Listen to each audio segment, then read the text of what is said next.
नागनाथ सिद्धराम कामजळगे, मी दिव्यांग कल्याण संघर्ष समितीचा मराठवाडा अध्यक्ष.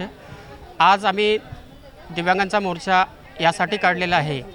आदरणीय तुकाराम मुंडे साहेबांची बदली झाली आणि बदली तात्काळ रोका.